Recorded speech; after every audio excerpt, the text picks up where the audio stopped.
Kaixo eta ongitorriak saio berri batera, gaur apirilak 8 asteartea, bi elkarrizketa berri izango ditugu.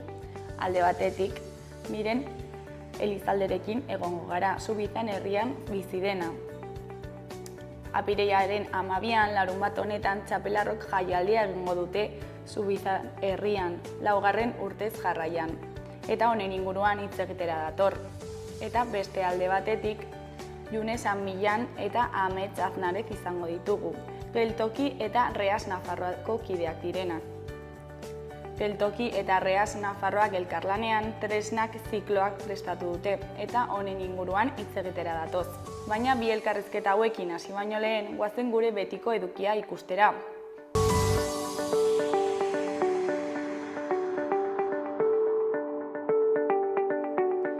Goazen orain gaurko efemerideekin. Gaurko egun batean, 1950ko apirilaren 8an, polizia frankistaren komisaldegi bat leherrarazi zuen Bartzelonan CNT-ko kide batek. Urte batzuk geroago, 1970ko apirilaren 8an, urpekari nuklear batek istripua izan zuen Bizkaiko golkoan, K8 urpekari sovietarra zen eta 2 erreaktore atomiko eta hainbat torpedo nuklear zeramatzan. Egun berean, baina 1986an, Greenpeaceko kideek Nevadako arma nuklearren entsegurako poligonoan sartu eta proba geratzea lortu zuten. Eta bukatzeko 2015ko apirilaren 8an, Frantziako estatuko hegaldien 40% bertan behera geratu ziren aire kontrolatzaileen grebagatik.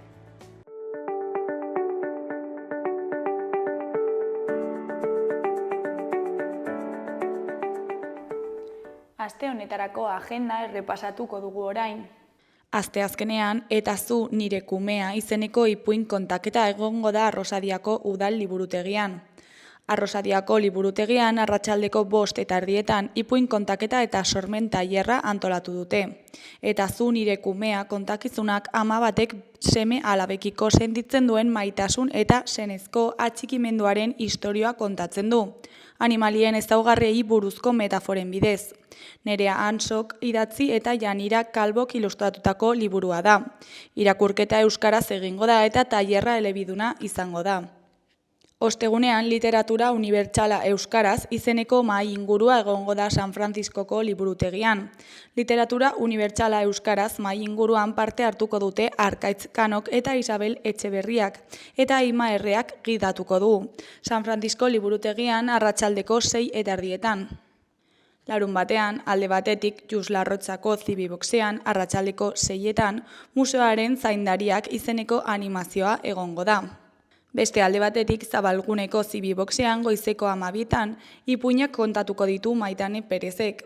Mundutik bidaiatzea eta istorioak entzutea, hori da Marianelak gehien maite duena.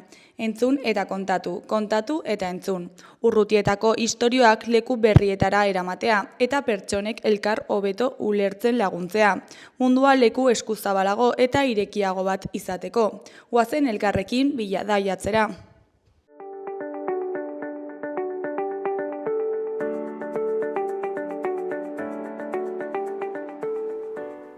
Ikus dezagun gaurko egunkarien azalek zer dioten.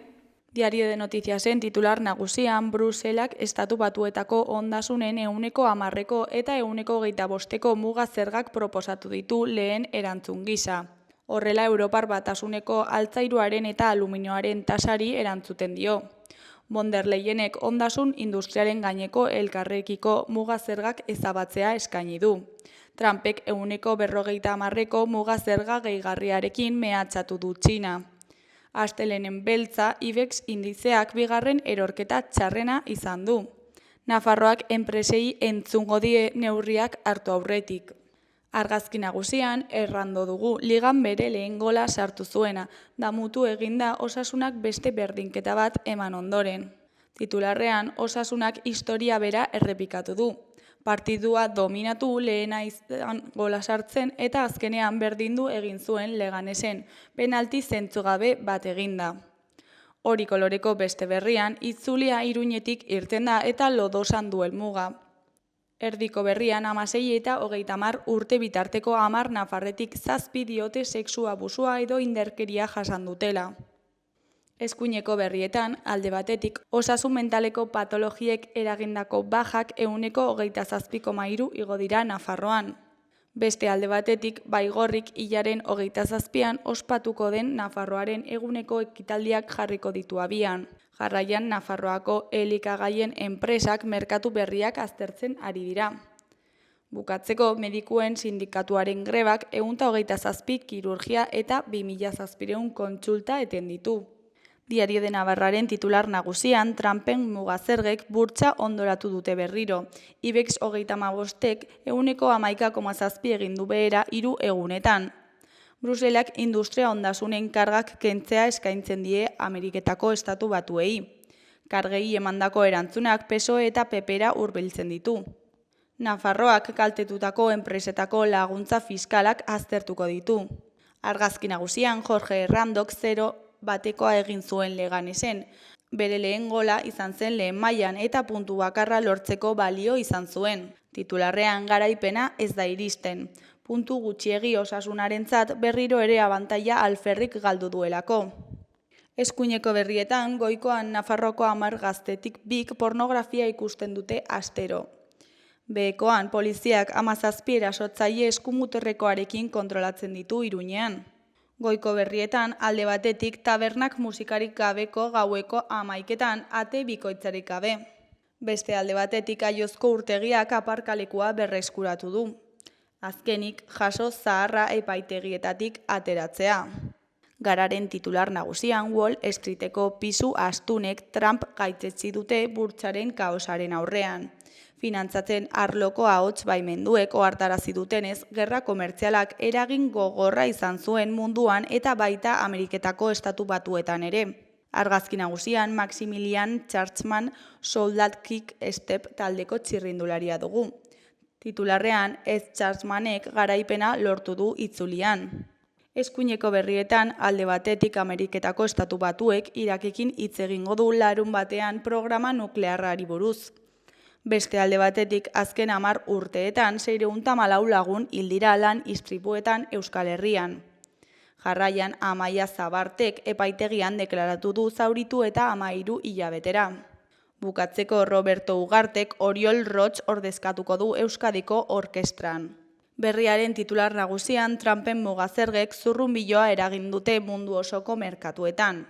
Asiako eta Europako burtsek beherakada handiarekin itxi dute eguna, AEBetako presidenteen erabakiek sortu duten ziurgabetasunarengatik. Bruselak industria gaietan 100% tarifa eskaini die Ameriketako estatu batuei eta negoziatzeko prest dagoela berretsi du. Argazki nagusian Maximilian Churchman Euskal Herriko itzuliko liderraren maiotarekin atzo Gasteizen. Titularrean Ed Churchman itzuliko lehen liderra berriro. Duela 6 urte egin bezala Alemaniarrak lehenengo etapako erlojupekoa irabazi du. Ezkerreko argazkian Loren Arkotxa dugu herrigaile abertzalea. Udalbitzako lehen lehendakaria izan zena zendu da. Honen eskuinean, batetik maiatzaren 6tik 15era egingo dute pantailaldia Euskaraldiaren aurretik. Bestetik 10 Antxustegi izendatu dute EAJaren politika instituzionaleko arduradun. Beheko berrietan alde batetik ertzainak apropos tiro egin zidan barrabiletara. Beste alde batetik Amorante frantsesa novela argitaratu du Miren Agur Meabek. Amaitzeko Nafarroako 30.000 langile publiko grebara deitu dituzte biharko. Euskal Herria irratearen titular nagusian ostegunean jarriko dira salgai Sanferminetako eskupilota txapelketako sarrerak. 10 partida eskainiko ditu Labritek denera eta finala iaz bezala Nafarro Arenan jokatuko dute. Sarrerak prezioen gorakadarekin datoz, 6tik 12rainokoak. Eskuineko berrietan, Goikoan irakaslea den Andoni Eizagirreren hitzetan, marketing eta publizitate zikloa eskaintzen ari gara, euskaraz. Lanbide heziketako zikloetan izena emateko eskabideak aurkezteko epea apirilaren 2an hasi zen eta ostiral arteko epea dago zabalik. Iturrama BHI ikastetxean marketing eta publizitatea izeneko zikloa eskaintzen ari dira. 2 ikasturtez luzatzen da eta harreman zuzena duten enpresa txikiekin. Praktikak ere egiten ahal dituzte ikasle horiek. Behekoan, osasunak nola irabazten den ahaztu du. 9. aldiz, azken minutuan galdu zuen gizonezkoen osasunak irabazitako errenta. Leganesen aurka barrengatik, huts egindako aurrerangatik eta gaizki kudeatutako partida amaierangatik 2 puntuk ihes egin zioten talde gorritxoari.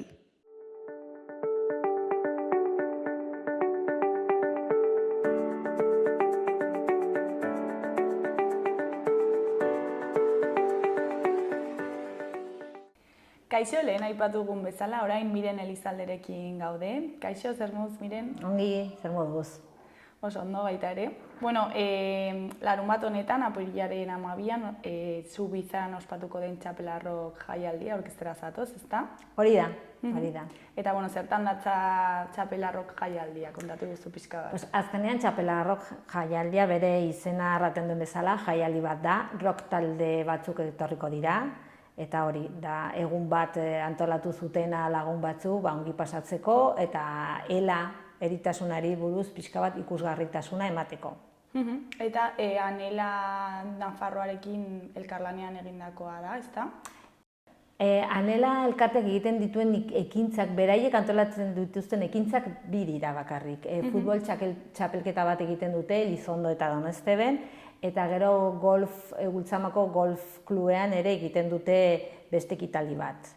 Txapelarroka ez dute beraiek antolatzen baizik eta da beraien elkarteari ikusgarritasuna emateko eta jendeari ezagutzera emateko eritasuna eta biltzen den dirua ere beraientzat beraiei behar dituzten bete behar guztiak betetzeko. Eta, bueno, zer da pixkat Anela Nafarroa kontatu guztu? Anela Nafarroa da alboko esklerosis amiotrofikoaren Nafarroko elkartea. 2000 urtean sortu zuen eta bere sortu zen eta bere helburua da bai gaixoei eta bai bere familiei laguntza eskaintzea, gizarte eta osasun zerbitzuak ematen ez dien laguntzak izatea. Eta zeintzuk izan dira pixkat, nolako izan dira urte hauek, ze lorpenak lortu dituzte, zeintzuk dira haien helburuak? Haien helburua gaur egun, helburu garrantzitsuena da ELA legea betetzea. Urriaren 24ean kongresuan aho batez onartu zen lege hori, baina lege horren arazoa da oraindik ez daukatela aurrekontua. Orduan, ez badaukate aurrekonturik, beraie etzaile ailegatzen dirua, etzaile ailegatzen laguntzak. Orduan, hori da helburu garrantzitsuena gaur egun. ELAren legeari aurrekontua ematea eta jende gaixoei ailegatzea laguntza. Zeren, gaixo hauek oso urte gutxi bizi dira, bere bizitza da 3-5 urte artean, orduan ez daukate denborarik, behar dute laguntza. Eta nolakoa dago orain kontua, legeari dagokionez?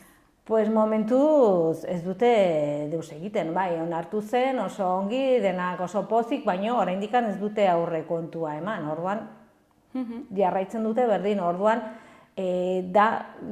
borroka da hori, lege hori betetzea. Eta ELA gaixotasuna zer da, nola funtzionatzen du? ELA gaixotasuna da... Eta zer da ELA gaixotasuna, nola eragiten du gaixoarengan? ELA gaixotasuna da garunak muskuluak hasteko eta kontrolatzeko gaitasuna galtzen da. Horrek zer nahi du? Azkenean muskuluak atrofiatzen direla. Galtzen da hitz egiteko, ezin duzu hitz egin, gero irensteko ere zailtasun asko dituzu, arnaz hartzeko eta mugimenduak ere egiteko. Orduan, azkenean egiten duena da muskulu guztiak atrofiatzen ditu. Hori bai, ez duzu galtzen, zeintzuak ez dituzu galtzen, eta burua ere ez da galtzen. Bakarrik hori da muskuloen eritasun bat, atrofiatzen dituela muskulo guztiak. Eta kasu batzutan goiko parteari eragiten dio, eta beste batzutan behikoari, ezta? Bai. Batzuei, goiko partea, igual hitz egiteko ahalmena berehala adibidez, pues hori, ez daukate, eta bertzei, pues, ibiltzeko Bai, gaitasuna galtzen dute ez. hori da. Bai, baina azkenean ja, eritasuna, da, hasi goitik edo behitik, ja, gero urtea pasa, ja... Osea, dena gero azkenean galtzen da. Bai. Eta hori zeren arabera da, edo ez da jakiten... Ez daukat ideik ere. Nik ezagutzen dituen kasuak, adibidez txapela, gure lagunaren gertatu zaio, goiko partea, adibidez Carlos Unzuei gertatu zaie beko partea. Hori ez dakite, nik uste dut ez dakitela zergatik batzuei goiko partea eta bertzeak hasten dira beko parteekin, hori nik uste dut ez dakitela. Eta gaixotasun honekiko ezagutza zein da? Ikerketak egin dituzte, jatorria badakite ez? Nik uste dut horretan ari direla. Gero, Anela elkartea dauka web horri bat, anelanavarra.es, hor bere, horri buruz, gaixotasunari buruz, informazioa daukatela. Baina nik uste dut ez dakitela. Ikerketak egiten dituzte, baina momentuz ez dakite. Baina, bueno, ikusgarritasun handiari eman dio, Juan Carlos Unzuek errantzuenean berak ere zeukala. Horrek ere lagundu du pixka bat jendeari ere ezagutzaraztea zer den gaixotasun hori eta ze baldintzak dituzten gaixotasunari jasotzen dituzten pertsonak. Eta aurrera pausoak izan dira ikerketan?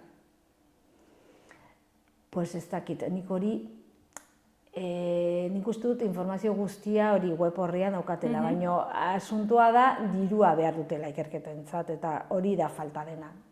Azkenean eritasun hauek nola jende gutxi dauden, orduan beti igual ikerketa maila ez da hain beste gaixotasunari begira, baina hori da falta dena ikerketa. Eta horretarako dirua lortzeko jaialdi hau egiten da. Hori da. Eta, noiz sortu zen txapelarrok jaialdia? Pues orain dela 4 urte. 4 urte sortu zen, azkenean txapelaren lagunak juntatu ziren eta erantzuten. Aber, zer egiten aldugu? Egun bat pasa nahi dugu gustora, txapelari roka gustatzen zaio. Eta gero, ematen zaio ikusgarritasuna ere bai gaixotasunari eta dirua biltzen da ere bai beraientzat. Orduan horregatik sortu zen. Eta bilakaera nola izan da, hasieratik onera, zer nolako aldaketak egon dira, beti berdina izan da? Beti berdina izan da. Aldaketa izan den bakarra izan da data, zeren lehenengoa izan zen azaroaren 26an eta elurra egin zuen, eta orduan erabaki genuen maldatzea. Orduan apirilean izan behar da, baina gauza berdina da. Rock jaialdi bat, hasten dena arratsaldean, gauak arte, hori bai dena berdina dela, baina aldatu dena da data. Gainera, Zubizan hori egiten duela... Hori da, bai. Eta auzoloan antolatzen den jaialdi bat da, nola moldatzen zarete herrian hau antolatzeko, nola da jendearen parte hartzea? Guk bakagu ohitura auzolanen gauzak egiteko, baino jendea, ez bakarrik Zubizako jendea, herrialde, ondoko herriko jendea ere parte hartzen du, ez bakarrik gu, eta antolaketa daukat komisio bat bezala dago, orduan batek antolatzen ditu, hori edaria antolatzen du, ez? Bertze batek kapisetak egiten ditu, gero bertze batek rock taldeekin hitz egiten du, aber nortzuk etortzen aldiren. Orduan pixka bat dago, bakoitzak dauka bere betebeharra, eta gero zerrenda bat jartzen da, eta zerrenda horretan jendea apuntatzen da, batek egin nahi baldin badu barra, beste batek igual kamisetak saldu, pixka bat hori da. Eta ja daukazue dena prest, ezta? Dena prest, bai. Eta, ze programazio daukagu larunbat honetarako? Pues hasiko da goizeko 6:30 eta lehenengo talde izango da Raialetal, eta gero ondoren Froilán Boys, Malapekora, Streetwise eta azkenak Nekeak Punk. Eta batzuk errepikatzen dute urtero, Bai, Malapekora bai. Malapekora nik uste dut hasi zenetikan bai. Eta gaina eskertzekoa da, ez talde honi, guztiei, zen azkenean doainik etortzen dira, eta eskertzekoa da, bai. Eta, zer espero duzue urte honetaz, edizio honetaz? Jendea etortzea, ongi pasatzea, eritasunari, ikusgarritasunari edo ematea, baina, azken finean, ospatzeko egun bat izatea, ez? Miren, bukatzeko, ez dakit zerbait gehiago komentatu nahi duzun, jendeari zerbait esan... Pues etor daitezela, Zubizara, eta oso egun ona pasatuko dutela.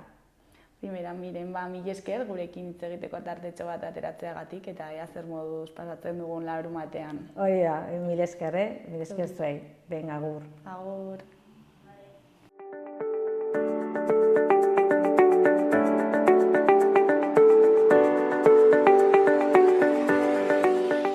Gaurko eta biharko eguraldiaren iragarpena ikusiko dugu orain.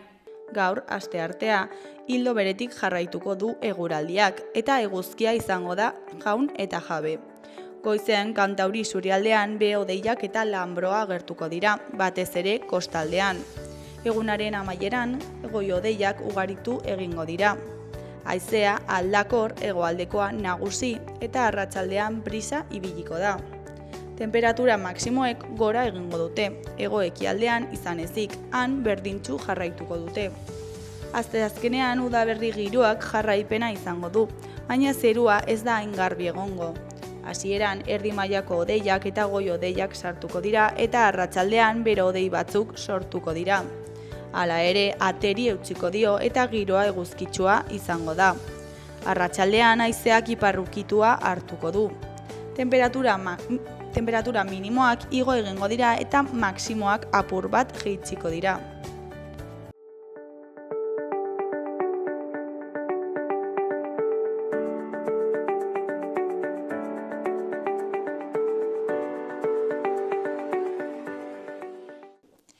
Kaixo, lehen aipatu egun bezala, orain Julne eta Ametxekin gaude. Kaixo, zer moduz? Egunon. Geltokitik eta Reas Nafarroatik zatozte, ezta? Ze elkarlanean tresnak izeneko ziklo bat prestatu duzue. Eta, zertan datza tresnak zikloa kontatu iguzue pixka bat? Pues da ziklo berri bat, atera dugu orain elkarrekin. Eta, zertan datza, kontsumo habito, ohiturak hori da dugunak, pixkat aldatzeko aukera ematen duen ziklo bat. Eta tresnak deitzen da, zeren tresnei buruz hitz egingo dugu. Nola gure kontsumo aldatu jakiteko, hainbat tresnak ezagutu behar dugu hori posible egiteko. Eta zergatik sortu duzue ziklo hau? Zergatik iruditzen zaizue garrantzitsua? Orain arte, daramatzagu 5 edo 6 urte egiten azaroaren inguruan, ekonomia sozial eta solidarioaren inguruko egin dugu denetarik, skateboxak, hitzaldiak, mahai inguruak, arropa trukaketak, pixka denetarik, eta urten erabaki dugu ez egitea bakarrik hilabete batean eta gai konkretu eta zehatz batekin urtero, ze, badakigu bizitzan oso azkar doala eta existitzen direla gure egunerokoan gai pilo bat ez ditugunak jorratzen urtero bakar bat jorratzen baldin badugu, ez? Eta orduan pixka eta urten erabaki dugu hori zabaltzea eta zabaltzea denboran eta urtean zehar eta hilabete bakoitzan jorratuko dugu gai bat. Orduan pixkat ditzen diogu ziklo horregatik, aurten gutxienez 6 hilabeteko programazioa egin dugu. Eta lehenengoa izango da hilabete honetan, apirilean, teknologia berriei buruz jarriko gara hausnartzen. Pixkat, Junek esan duen gauza bera, tresnak deitu diogu, ze ez da bakarrik hitz egitea edo kontzientzia bat hartzea horri buruz, baizik eta ezagutzea baita ere ze alternatiba existitzen diren jadanik, eta etortzen den bakoitza, bai kolektibo gisa, bai individual gisa, bai eragile gisa, eramatea bakoitza bere tokira tresna batzuk, ez? Momentuan edo hurrengo egunean hasteko gutxienez aldaketa horiek egiten, ez? Edo konpromesu hori hartzen eta jorratzen beste modu berri batzuk edo. Eta zertan, noiz hasi zen zuen arteko elkarlana eta zergatik, zer egiten duzu pixkat bakoitzean? Gure arteko elkarlana Bueno, nahiko, da zaila eta erreza azaltzeko, zeren, Reas Nafarroa gu gara sare bat, ez? Entitate ekonomia sozial eta solidarioak egiten eta praktikatzen duten elkarte bat edo sare bat, hobe esan da. Eta, geltoki sortu zen, orain dela 7 urte edo, eta bere garaian zen Reaseko proposamen bat, eta, han sartu ziren traperos de Maús, eta, nola zen, artesanos, alimentos artesanos, nor gehiago, Zepaen, eta, beste entitate batzuk, eta denon artean sortu genuen geltokiren proiektua. Gero geltoki sortu zen, eta ja dauka entitate propio bat. Eta, geltoki dago Reasen sarearen barruan, orduan gure harremana eta gure elkarlana hasieratik azaltzen da modu horretan. Baina, ziklo hau pentsatu dugu elkarrekin egitea, zeren geltoki modu baten edo bestean da eskaparate bat bezala, ekonomia sozial eta solidarioa eta eskaparate bat, non jende pilo ezagutzen du geltoki eta ez du ezagutzen Reas Nafarroa, zen normala da, zen azkenean gu gara sare bat eta gure entitateak bai dira baino ezagunak. Eta horrezagatik gu ere lantzen dugu hainbat, ikusiko dugun hainbat tresna hori guk ere lantzen dugu eta proposatzen dugu bestei egiteko, ez?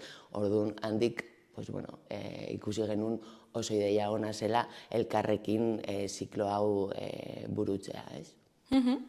Eta izenaren aldetik tresnak deitu diozue, osea, zentzua dauka, ez, esanahiarekin, baina zergatik jarri diozue BS. Oso galdera hori. Da gure mania bat, esan aldugu. Nire esan aldu nintzen eta galetunen gauza bere egual. Mania da, bai, zeren ekonomia sozial eta solidarioa. Mania da, pizkat zaila dela ulertzeko, baina, gara matzatea urteak, esan ditugun 5 edo 6 urte hauek, azaroan egiten genuenean programazio hau bakarrik hilabete horretan, deitzen genion MES zelako hilabete bat, ez? Eta hitz egiten zelako ekonomia, ekonomia sozial eta solidarioa, bi eserekin, ez? Eta horretan deitzen genion MES, eta egiten zen, hitz joko hori, non bi ez dituen hilabeteak, eta orduan, jarri nirean pentsatzen ziklo berri honen edo formatu berri honen izena, esan genuen, izan behar du euskeraz, eta izan behar du, posible baldin bada, zentzua izatea, eta BS-ak baldin baditu, asko zabe, eta eratzea egun tresnak.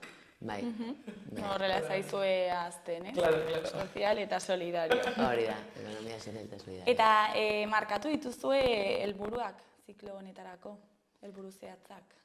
Helburuak baino, gure helburua da hori, tresnak, ekonomia sozial eta solidariako tresnak erabiltzea eta hainbat pertsonak dute ez, hainbat pertsonak dute nahi hori ez, aldatzeko gure kontsumoa edo gure habituak ez, gure ohiturak egunerakotasunean ez, orduan, gure helburua da tresna guzti horiek zabaltzea eta pertsonei ematea posibilitatea aldatzeko, ez?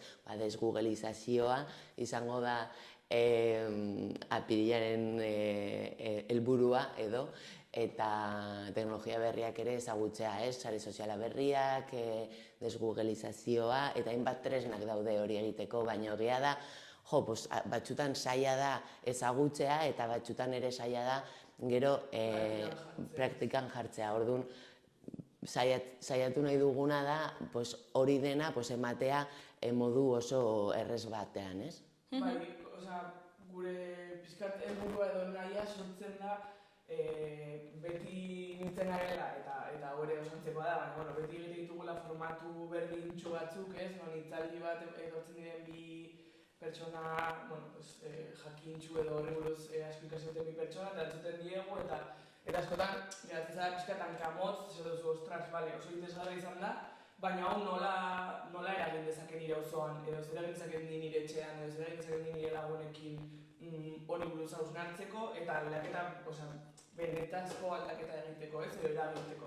Eta orduan pixkat guztia dago pentsatuan zirkulo horretan, ez? Osea, bai hasiera eta bukaera dago bakoitzaren tortzen denaren eskutan, ez? Hori gara, ez gara flipatuko ez da, baina bai pixkat pentsatzea formatu borobil batean, non ematen ditugun tresnak borobil hori egin alizateko, ez? Osorik pixka bat. Ez bakarrik jakintza edo ezagutza edo ez bakarrik begira hori dira entitatea guen izenak, baizik eta, ezagutuko ditugu beste modu batez, egingo ditugu irteerak ere beste hilabete batzuetan, ez da dena izango hitzaldia edo dena izango tailerrak, eta pixkat horri hausnarketa edo buelta batzuk ematea. Eta zuentzako zer da kontsumo justo, konstiente eta jasangarri bat? Eta kritikoa, eta bizenak ditu. Zer da, lehenengoa, da pentsatzea, zerbait erosten dugunean edo behar dugunean, pentsatzea, benetan behar dut, erosi behar dut edo beste modu batean trukatu edo... Hori da, eta ere nori erosten diegu, ez dakit, eta gauza bera supermerkado batera ibatea, edo herriko dendara, edo, praktikatzen duen kontsumo justoago entitate bati, hainbat gauzak daude hori pentsatzeko guk ere batzutan egiten dugu kontsumo kritiko tailerrak, eta hor bai hausnartzen dugu kontsumoan bere osotasunean, osotasunean oso zaila da, gainera kontsumotik politika egitea, baina uste dugu ere, da, zati bat, ez da la panacea, ez, dena hobe joateko, baina bai dela zati bat non egiten duguna bai dauka eragin bat, ez? Orduan horrezagatik uste dugu importantea dela. Eta nola ikusten duzuen afar gizartearen kontzientzia honen inguruan? Nik ez daukate egin aspektro... ez nuke esango Nafarroa oso ezberdina denik, Bizkaiatik edo incluso Extremaduratik, ez dakit. Bai uste dut, igual elikaduran adibidez, hain gertu dugunez, zelaia edo beste, lurra, edo beste, existitzen da horren inguruko historia bat, ez? Borroka bat, dependezia industrialekin, bai, uste dut, existitzen dela kontzientzia bat, edo gertutasunagatik, edo gure herriaren historiagatik, eta, bereziki ere, gaur egun jarraitzen dutelako eragile pilo batek, errigola bezala ez, holako molde berriak sortzen, edo ekartzen elikagaiak beste modu batez, beste... Bai, batez ere elikagaiarekin bai badago kontzientzia bat, adibidez, bururatzen zait landare da kontsumo talde bat bezala, baina 4.000 familia daudean barruan, eta da estatu mailan handiena.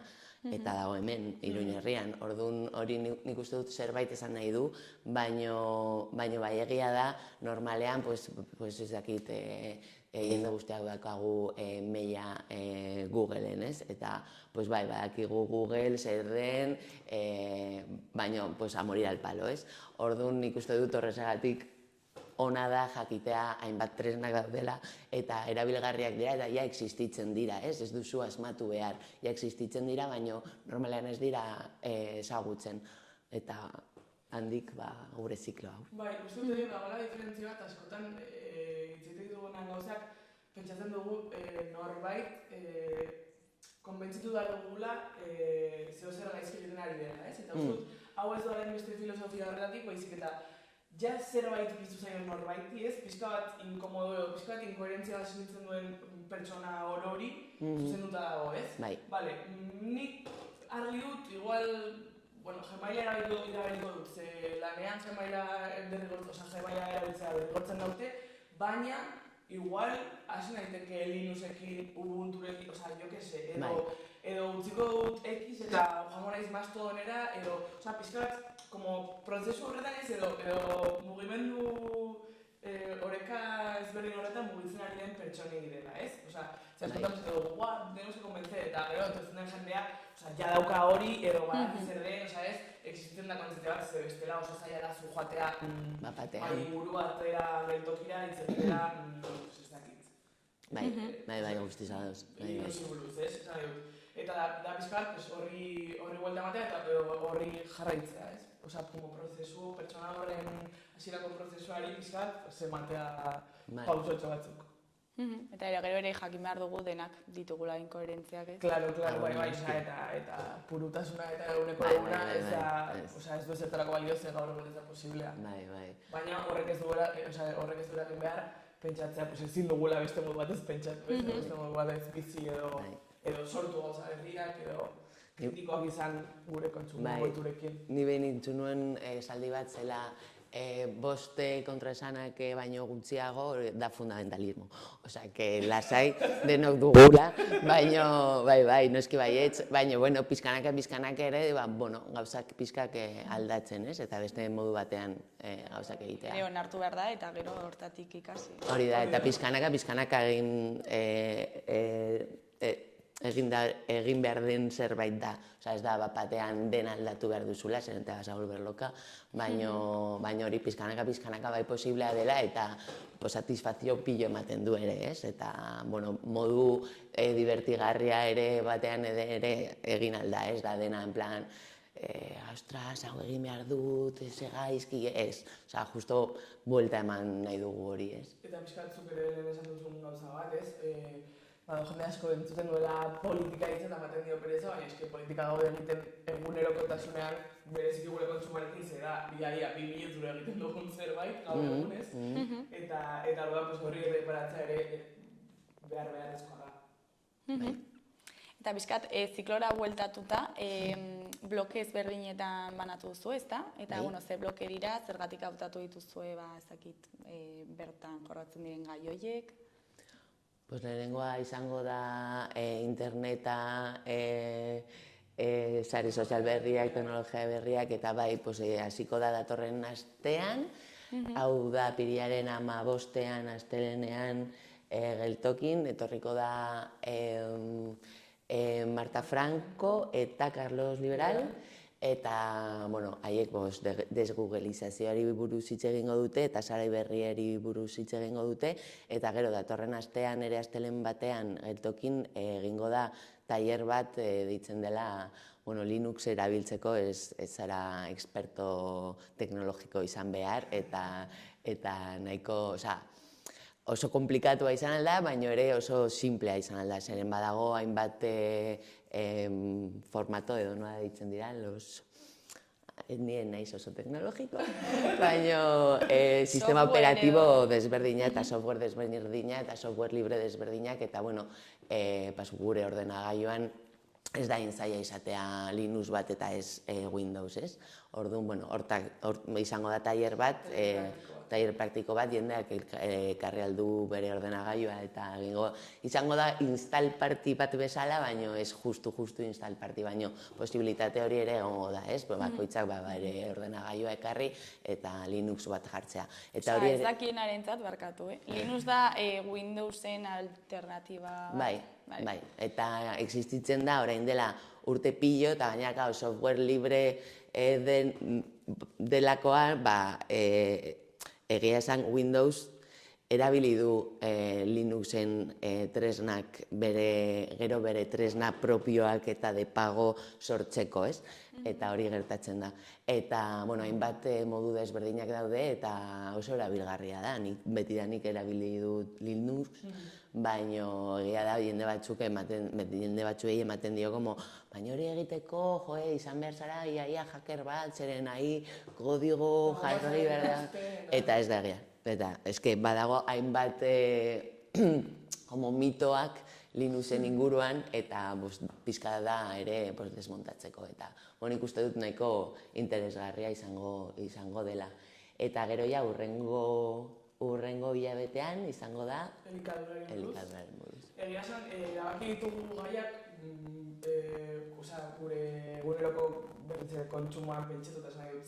Zer da egunero egiten duguna? Ordenagailu batean egon, 5 aldiz jan posible bat badugu. Iritik zehar mugitu, ez orduan, asteburutan igual kontzertu bat ikusi, orduan, horregatik erabaki dugu elikadura, kultura, mugikortasuna, teknologia berriak, pizkat horren, denbora zuan gure egunerokotasunean kontsumitzeko iturea horiek barne biltzen dituzten gai guztiak, edo gutxienez batzuk, hasteko sei bat, erabaki ditugu. Eta horrela izango da, elikadura hori da. Miruako lagunekin prestatzen gabiltz, taller praktiko bat, baita ere, pixkat otorduei buruz, ez? Nola egunean 5 orduz posibilitatea badugu egiten dugun zerbait ezin da izan hausnarketarako gai, ez? Pixkat horren inguruan hitz egingo dugu. Eta horrengoa turismoari buruz izango da, eta... Pixkat bideratu da udara. Bai, udara, ja pixkat pentsatzen. Eta gero ja, abuztuan, uztailean eta abuztuan ez dugu egingo, eta berriro hasiko gara, bai, iraian. Eta turismo jasangarri bat nola izango litzateke? Pues etorri ekainan geltokira. Spoiler bizka. Bai, baina, etorriko dira ekologistak martxan partetik, etorriko da tipo bat, oso, landu duela pillo en plan turismo masakoa, eta, hainbat, azkendik sortzen dira hainbat gaiak, ez? Eta gero alde zaharrekoa azetako nahiko deitzen dira, ere etorriko dira, zer eragin duen turismo masiboa, gentrifikazioa, pixkat hori hausnartzea pixkat, eta gero orain dago erabakitzeko ea egiten dugun ateraldi bat edo proiekzio bat ere ikusiko dugu. Hainbat tresnak daudenez, batzutan zaila da erabakitzea, baina ia itxitak dugu lehenengo 3 ziklo hauek, eta gero iraian erabakitutak ditugu gaiak, baina hori oraindik zehaztu behar dira, baina hortaz da gaude. Egia da, justo turismoa izan dela zailenetariko bat, guk ere ez ditugu ezagutzen nola alternatiba oso ikusgarriak daudenak, ez? Orduan, egia da, turismoan pixka gehiago, nire esaten duen bezala, zentratuko gara analisian, ez? Eta kritika batean, eta gero impactuan, zer gertatzen dena alde zaharrekin, ez? Edo, inbiekin, zer gertatzen ari dena lokailuarekin, zer gertatzen ari den, nondik datorren guzti hori, ez? Pixkat, gidoi moduan turismoa hartuta, baina ez gara, oraingoz, igual irtean, atatzen dira idea. Bai, eta badirudi hori turismoa egiteko joan behar zara edonora, ez? Eta batzutan oso urrun, eta batzutan daukagu hainbat gauzak oso hurbil, politak ez duzu ezagutzen, ez dakiz zer, eta beste turismo edo beste mota da, ez? Eta, ere interesgarria. Gainera hemen Nafarroan justo daukagu turismo ezberdinak egiteko aukera. Hemendik super gertu ditugu hainbat gauzak ez dugola ezagutzen denak, hori fijo, zinezkoa da, eta ere oso politak, eta ez dakit. Eta guztia dela, beste guztia bezala bizitzau honetan, guztia dela konstrukzio bat, orduan turismo eredua baita ere ez, zuk esan duzuna, zergatik joan behar duzu ezakitze baso ikustera, hemen ordu bat eta laurdenetan ikusi behar baduzu bat, edo zergatik joan behar duzu, basamordu bat ikustea, hemendik ere 55 minutura baldin baduzu, ez? Eta bizkat, horri bueltak ematea. Eta gero ere turismo eredu mitikoa, ez? Hondartzara joatea, hotel bat, bla bla bla. Hortik bizkat ateratzeko, ez? Bai, normala gazatzea ez dakitzen bat, normala da hotela izatea oso gare, ez? Gordeko dut urte osoan zer ez dute zer egingo, baina abuztuan joango naiz aste betez dena gastatzera, ez? Guzti horiei... Eta gero horko jendeari ere, kalen arazoekin, ez? Prekarietatean, nola... Ikusten dugu, eske turismoarekin gertatzen da hori, ez? Justo, ikusten dugu zer eragin txungo duela, baina aldi berean gero guk ere praktikatzen dugu, ez? Orduan, nola, gara objeto eta sujeto, ez? Izan gara gente pilo bat, ez? Como lana lortzen duena, baina bakiena prekario izango dela, baina aldi berean urrengo astean ni naiz ere prekarizatzen dituena, ez? Como leku batera joaten naizena eta legitimizatzen dudana lan hori existitzea eta normala dela pagatzea Coca-Cola €3, osea, ezakit, guztia. Bai, eta gero ere sari sozialak ere eragina izaten dute honetan. Bai, total. Leku bat, ikusi dut Instagramen, bla, bla, bla, eta orain dago betea, astera. Total. Eta ze bideo, ez? Orain bertan, herrialderik merkeena da Txipre, imaginatu, ez? Eta, denbora horrelako bideoak, lortzeko... Eta sartzen zara ezakiz hegazkin enpresetan, eta justo dago oferta bat, ara joateko ez, eta dena dago lotuta eta oso lotuta. Eta dena da, pak bat zuretzat prestatua, ze hemen pak hau da, benetan lasaitasuna eta zure oporrak errealizatua sentitzeko lortuko duena, ez? Eta ez, zara pentsatzen jartzen beste modu batzuetan edo beste alternatiba batzuetan. Eta ziklo honetan parte hartzeko zer egin behar da? Nola puntatu daiteke, noiz hasiko da, noiz bukatu? Pixka bat egitura ezberdina denez, existitzen da hilabete bakoitzean izango dira egongo dira 2 egun. Normalean, hori, Junek esan den moduan, batzuk oraindik ez daude guztiz itxita, baina normalean izango da topaketa bat, eta bestea edo tailerra, edo irteera, edo proiektzio bat, bigarrena beti egongo da pixka bat kolokan formatua. Lehenengo ara guztiz irekia da, topaketan agertu daiteke donor eta ez zarete inoan apuntatu behar. Eta bigarrena, depende zer den, tailerretan adibidez izen ematean gaude, eta www.geltoki.red errerekin, hor apuntatu altzarete, izena eman dezakezue. Eta gero, programazio guztia sare sozialetan dago, gure Telegram kanalean, Mastodon, Blue Sky, Instagram... Edonon jarri dezakezuen tresnak BS-ekin, eta seguro gauza asko zirela gertzen, hasi que gu izango gara horratzean dagoena gaudenak. Primeran, eta ja bukatzeko, azkeneko galdera, zerta espero duzuena ziklo honetaz? Pues nik uste dut, espero dudana edo duguna nik uste dut dela hori, jendea ja pixkate politizatuta edo konbentzituta edo nahi horrekin, ez? Nola aldatu aldut ere gauza batzuk lortzea eta gero erabiltzea eta pixkat masa kritika hori gero eta handiagoa izatea. Eta gure partetik gure granitoarena hori jartzen dugu, hori gertatzeko, eta nik uste dut hori izango da hasi orokorra. Guztiz. Grin hori existitzen baldin bada, dakikola baietz. Lortzea jende horri heltzea eta zerbait eragin dezakegun edo aldatu dezakegun. Eta bereziki gaur egun zaila denez heltzea jende horri, gutxienez masa txiki bat lortzen baldin badugu. Bizkanaka. Hori da dugu. Primeran bikote, orain bukatzeko ezakit zerbait gehiago komentatu nahi duzuen, jendeari zerbait esan, animatzea, etortzea eta bai posiblea da bizkanaka gauzak aldatzea. Eta ezakit bakarrik egon edo zure lagunek ez gaute interesik etortzea, antxe egongo garela guere, orain ikusi dizkigu zuela aurpegiak, eta guztiak oso animatzen dituztegula parte hartzera, eta geltoki zuen etxea ere badela. Hori da. Primeran, mil esker zuei, gurekin hitz kontartetxo bat ateratzeagatik, eta zer mozioaten den zikloa, espero dugu oso ondo joatea. Eskerrik asko.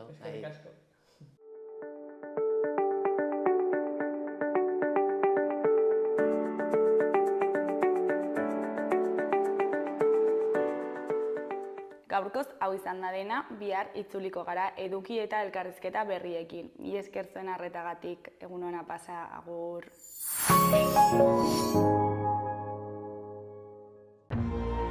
Gobierno de Navarra. Nafarroako gobernua.